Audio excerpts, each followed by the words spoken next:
Chapter 39. Do you know the time when the wild mountain goats bear young? Or can you mark when the deer gives birth? Can you number the months that they fulfill? Or do you know the time when they bear young? They bow down, they bring forth their young, they deliver their offspring.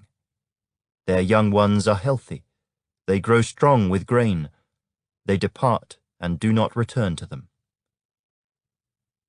Who set the wild donkey free? Who loosed the bonds of the onager, whose home I have made the wilderness, and the barren land his dwelling? He scorns the tumult of the city, he does not heed the shouts of the driver. The range of the mountains is his pasture, and he searches after every green thing. Will the wild ox be willing to serve you? Will he bed by your manger? Can you bind the wild ox in the furrow with ropes, or will he plough the valleys behind you? Will you trust him because his strength is great, or will you leave your labor to him? Will you trust him to bring home your grain and gather it to your threshing floor? The wings of the ostrich wave proudly, but are her wings and pinions like the kindly storks?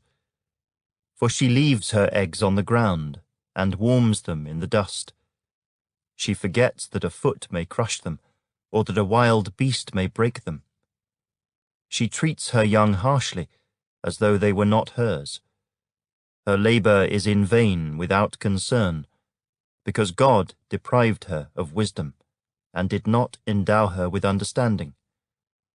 When she lifts herself on high, she scorns the horse and its rider. Have you given the horse strength? Have you clothed his neck with thunder? Can you frighten him like a locust? His majestic snorting strikes terror. He paws in the valley and rejoices in his strength. He gallops into the clash of arms. He mocks at fear and is not frightened, nor does he turn back from the sword. The quiver rattles against him, the glittering spear and javelin. He devours the distance with fierceness and rage, nor does he come to a halt because the trumpet has sounded.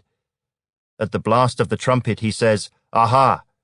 He smells the battle from afar, the thunder of captains and shouting. Does the hawk fly by your wisdom, and spread its wings toward the south? Does the eagle mount up at your command, and make its nest on high? On the rock it dwells and resides, on the crag of the rock and the stronghold. From there it spies out the prey.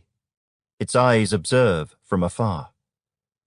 Its young ones suck up blood, and where the slain are, there it is.